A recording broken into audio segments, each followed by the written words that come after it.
Where you won? Which one did you guys bet on? 7. 5.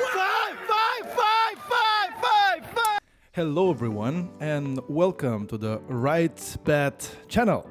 My name is Maxim and I've spent more time in the gambling industry than I probably want to admit. Lately I've been experimenting with different content formats in LinkedIn, and today I am pleased to announce that I'm launching my first full-fledged episode dedicated to the gambling industry of one of the most vibrant African countries, Kenya.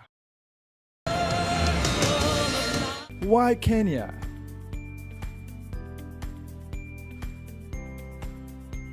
Well, for several reasons. First, Kenya is one of the biggest gaming markets in Africa, ranking 4th after South Africa, Nigeria and Morocco. The estimated annual GGR here is around 500 million euros, and experts predict it'll hit 800 within the next 5 years. Impressive. Second, it's the most digitalized gambling iGaming market in the whole world. Over 80% of revenues are coming from online and primarily mobile. Third, it's one of the most saturated markets. There are as many as 200 gambling licenses issued in Kenya. Damn! Fourth, I was lucky to have my friend, local expert, to share a guide on how to start your iGaming business, how much it costs, and how long it takes. And by the way, you have a unique opportunity to partner with Maxwel as he's starting a new gaming venture right now. Last but not least, I just love Kenya. I've visited the country over 20 times in the past 2 years, and it's impossible not to fall in love with this beautiful country and amazing people. I hope you enjoy watching this episode as much as I did traveling around Kenya. No more waiting, let's dive in.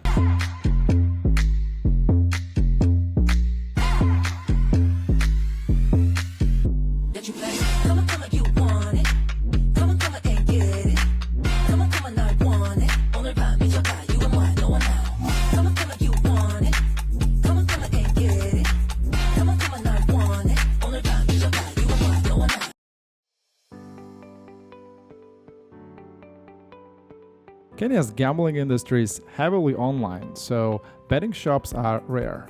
The ones that do exist are mostly in Nairobi, but you won't find much action in the streets. What you can find in the streets though is a bit of guerrilla marketing. Outdoor advertising for gambling is highly prohibited, so putting a logo on the vest of Boda Boda is probably the best option that you can have. Operating a physical sportsbook is expensive and doesn't make much sense when everyone prefers to bet online. The only thing keeping retail afloat, well, virtual sports and crash games. So the one screen, they share 4 people. Okay, so just have a mouse. Placing a bet was very easy. All I needed to have is my M-Pesa account tied to the mobile phone, so that's a mobile wallet. I received a prompt and within a second my money was already loaded onto this machine.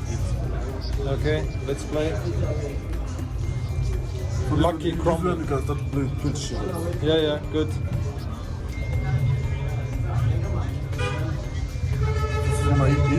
This one is different with other. That one in the online. The online you see when discounting the money count. And similarly, in a matter of seconds, I received my winnings back on my mobile wallet. One is coming to hand. Wow. Awesome. That's very easy. So, to sum up, retail in Kenya does exist, but even behind the big signs, you won't find anything particularly impressive. Let's move on. Behind me is the Ngong Racecourse. It's the one and the oldest racecourse here in Kenya. So it's 70 years old racecourse, and the first race will start soon. Alternative to a betting shop, the hippodrome. Business-wise, horse racing in Kenya is like a fax machine in a corporate office. Technically, still exists, but nobody's making money from it. Though a day at the racetrack is a pretty good way to have a great time, especially when special events or big races are happening. And of course, I couldn't refrain from placing a bet myself. So let's do it. The cashier setup is pretty old school, but it does its job.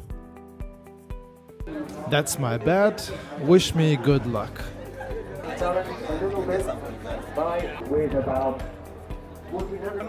Number one? Where you want? Which one did you guys bet on? Seven. Five.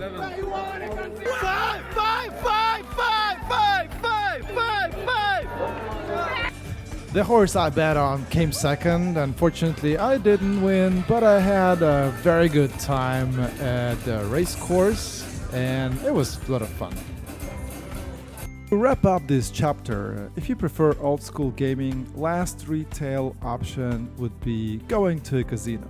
And Nairobi has some good solid options. One of my favorites is MOYO Casino, which means heart in Swahili. A truly heartwarming experience. Also shout out to Ezo restaurant inside the casino. Hands down one of the best spots in town where you can treat yourself to some top-tier neo-Japanese cuisine. Now let's move to the most important vertical, online. As I mentioned earlier, Kenya has over 200 licensed operators. If you're superstitious, you'll easily find a platform that matches your lucky color, tone of voice, or personal preferences. Kenya has it all. To give you a real feel for the online betting experience, I decided to run a small test. I aimed to remain as neutral as possible, avoiding any bias or promotional intent.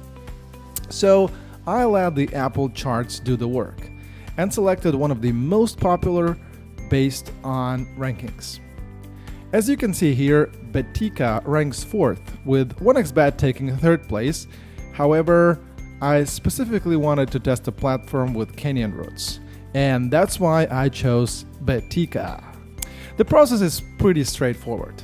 You download the app and off you go. You start by selecting a country. Betika operates in 3 jurisdictions, so we choose Kenya and move straight to the most important part, registration. Again, it's fairly simple. You just enter your phone number and create a password, and that's it. Boom, you're in. Almost instantly, you receive a confirmation message letting you know that your account has been successfully created. Now it's time to move on to probably the most important step of the acquisition process: converting a registered user into a paying user. This is where I started experiencing some issues. The process itself was pretty straightforward. I initiated my first deposit and immediately received an M-Pesa prompt. All I had to do was confirm the transaction and the money should have appeared in my account.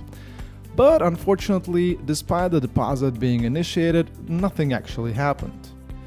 I decided to try again. Same process, confirmed the prompt, but once again, didn't work. Next, I decided to try the mobile website. I thought maybe the issue was with the mobile app, so it made sense to test the mobile site instead. And here's what I found. Betika offered me an upgrade by switching to their newly designed website, and of course I went for it. The new design definitely looks fresher and more modern. Compared to the mobile app, it even offers additional betting options like crash games. But then I had to log in again. Guys, why? I was already logged into the old website, yet for some reason I had to go through the authorization process all over again. And then look at this UI issue. The chat support icon was hovering over the login button, making it impossible to tap. Finally, I managed to log in and gave it another try, this time depositing through the mobile website. But unfortunately, the deposit issue remained the same. So I hit the support button and shared my question. As you can see, all I had to do was enter my name and a short description of the issue. Then I had to wait and wait and Few moments later. but nothing happened. One great thing about M-Pesa and Safaricom is that payments can be initiated from both sides. You can either start the transaction from the operator's website and wait for the prompt, like I initially did, or you can manually initiate the payment using a paybill number from your wallet. All I needed was the paybill number, which was easy to find. You can see it listed on their website. So I opened the Safaricom app, entered the details, and got ready to deposit. An important note here. There's a transaction fee. Depositing 100 shillings comes with a 6 shilling fee. That's a rip-off, my friends. But what can you do? All good, all good. Now we have some money in the account, so let's rock and roll. When it comes to the product itself, betting in Kenya is pretty similar to what you'll find in other countries, so there's not much new there. But Betika definitely seems to love fancy names. Betika Fasta, Shikisha Bet, Sababisha. No idea what these mean. Personally, I'm not a fan of overly complicated names. I always prefer something simple and clear, and that's my recommendation to all product and marketing teams out there. Keep it light. But let's give it a try and click on something. Sababisha. Oops, error. Okay, let's try another one. Jackpot. Big thing in Africa? Nope, jackpot is not available. Actually, midweek jackpot does seem to work. Sababisha, again, still no idea what it is, but it's not working. Okay, let's place a normal sports bet. Remember that transaction fee I complained about? Thought it was a ripoff? Well, just wait until we talk about taxes. To be fair though, Betika did give me a bonus to cover the transaction cost, but now let's get to the real kicker, taxes. So here I am placing a bet for 25 shillings, and what do I see? First comes the excise tax. This means that no matter what happens to your bet, whether you win or lose, you already have to pay a tax. It's basically your duty as a bettor. And here you can see it's 1.74 Kenyan shillings deducted from my stake. That's almost 7% gone, even before the bet even starts. So like I said, win or lose, part of your money already belongs to the government. Then, if my bet actually wins, there's another hit, the withholding tax. In my case, that's 3.21 shillings deducted from my winnings, meaning my final payout would be just over 36 shillings. Let's break it down. So I'm betting 25 shillings at odds of 1.69. In a normal world, that should mean a potential payout of 42, but with all the taxes, I can only get 36 shillings if I win. Effectively, instead of betting at odds of 1.69, I'm actually getting odds of 1.44, which is completely insane. Well, welcome to Kenya, but there are also some interesting quirks about this website, features that I actually like. You'll find them in other market players as well. Let's start with the first one, the data saver option. Basically, if you don't want to burn through too much mobile data while using the app, you can turn this on. I'm not sure how effective it really is, but it's a cool feature, and given the high cost of internet in the region, it definitely makes sense. Another interesting thing is this bright yellow banner you see here. It basically states that you can browse for free. Some operators strike deals with local internet providers, allowing users to browse their websites or use their apps without using up mobile data. Now, let's move on to some games. Obviously, the most popular one these days is the Aviator. Yeah, it's insanely popular. Africa is no exception. Alright, let's try this one. Pretty straightforward. Yes, I was lucky this time. Now let's do some roulette. Okay, placing my bet. Good here.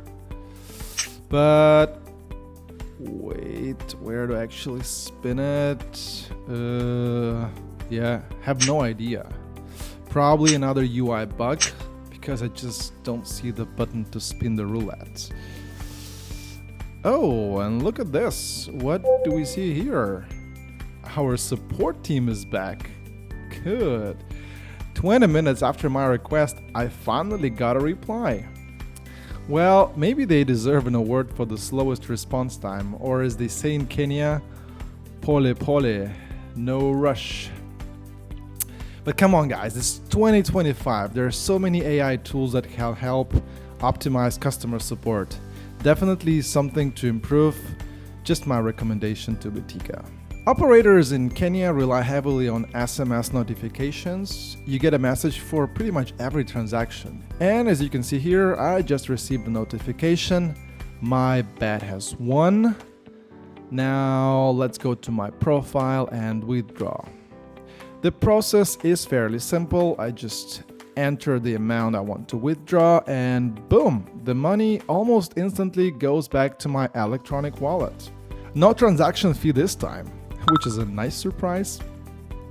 And I have to say, when it comes to KYC, deposits, withdrawals, the whole process is super smooth.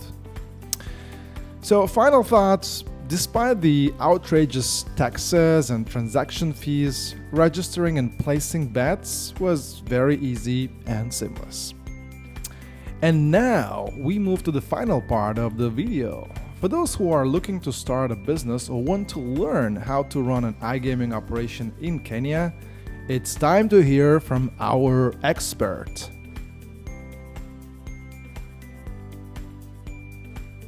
Hello everyone, my name is Maxwel Achesa. I am a finance and compliance professional, gaming, payments and consultancy space. For this interview, I've chosen a popular spot.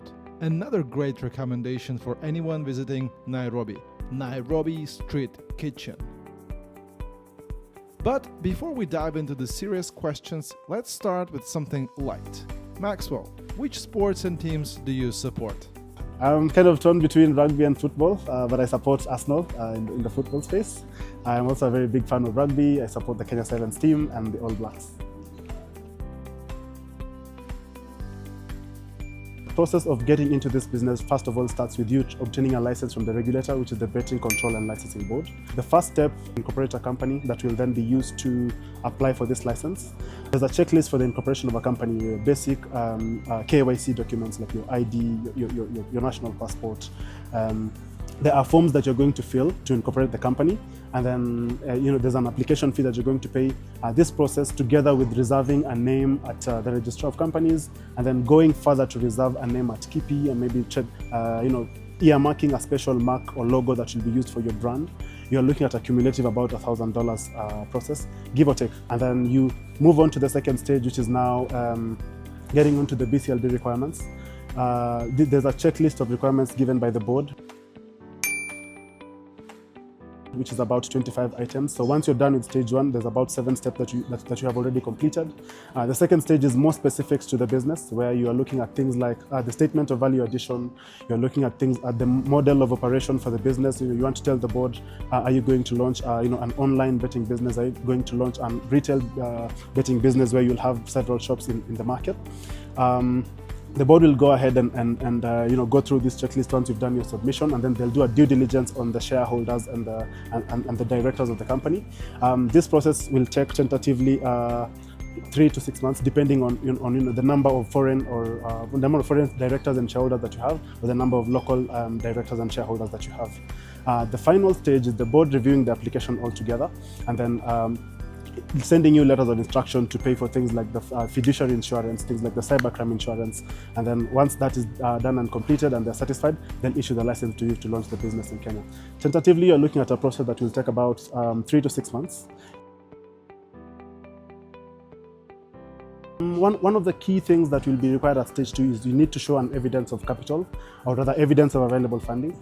So the board will ask you to show that you can fund the business, or have it take it off with about 7 to 10 million Kenyan shillings. You'll need to show evidence of this money being available in the form of a bank statement, the form of a money market statement, basically anything that can show that you have these funds available to pump into the business. From an application point of view, a bookmaker's license will cost you around 460,000 for a local applicant and about 910,000 for a foreigner. This is because there's a difference in the due diligence fees that is charged by the board, looking at the background of all of these stakeholders who are associated with the business. So a foreign applicant will pay 500,000 for each and every shareholder or director in the business, while a local applicant pays to the tune of around 50,000 Kenyan shillings for the due diligence process. In the context of a casino license, you're looking at a slightly more pricier license. This will cost you about 1 million Kenyan shillings in terms of due diligence for an applicant, while a local applicant will pay around 250,000 Kenyan shillings. Collectively, a local applicant will pay 4.7 million shillings for a casino license, while a foreigner will pay about 5.7 million Kenyan shillings. In terms of taxes, the betting space is one of the most heavily taxed and one of the most comprehensive in terms of taxes. There's taxes at various stages of the transaction in terms of for the customers and even the operator. So in the beginning, once a customer deposits money into the betting platform, they'll go ahead and place their bets. They'll wait for those bets to be settled, and then once they get their winnings, they'll be able to withdraw those winnings from the platform. Now, from the very onset, once you've deposited your money and you place your bet, there's an excise tax applied to the stake that you're going to use. So for instance, if you deposit 100 shillings into your betting wallet, you place your bet with around 80 shillings, a 12.5% excise tax is going to apply on that. Now, once the bets have played out and the operator goes ahead and settles those bets, you're going to have your winnings be credited into your betting wallet, and then a 20% withholding tax is going to be applied on the gross winnings that you have. Now, once the 20% has been applied, you're going to be able to withdraw the net winnings that are left. Besides that, the regulator is also going to charge a gaming tax to the operator, and this is the difference between the total amount that have been staked maybe for the day or for the month, and then the difference they do that computed against the payouts that have been able to be done, or rather the winnings that have been able to be paid out to the punters, and then a 15% gaming tax is applied to that. Now, at the end of the year, again, once all of the financials are prepared, a 30% tax is going to be applied to operating profit generated by the operator. You have various reports that are sent to these bodies. Like to the BCLB, you'll have weekly reports submitted. There's various formats that these reports are submitted in. You're going to reveal or disclose the amount of maybe like the betting stake that you have, the amount of payouts that you've done. You're also going to reveal the amount of gross gaming revenue that you accrued for maybe that week, and then you're also going to do monthly reports to the Betting Control and Licensing Board. There are also yearly reports that are sent to the Financial Reporting Center, and this is the center that is tasked with monitoring all of the operators and ensuring that they're keeping an eye on the customers to ensure that transactions are they're not like the proceeds of crime, they're not financing terrorism, basically ensuring that proper due diligence is done on all of the customers. The data protection body, on the other hand, helps with ensuring that the data, such as mobile numbers, the names and the ID numbers that are collected by operators at the point of registration or running the operation, is used solely for the purpose that the operator has sort of disclosed to the customer in line with the terms and conditions of the betting operator.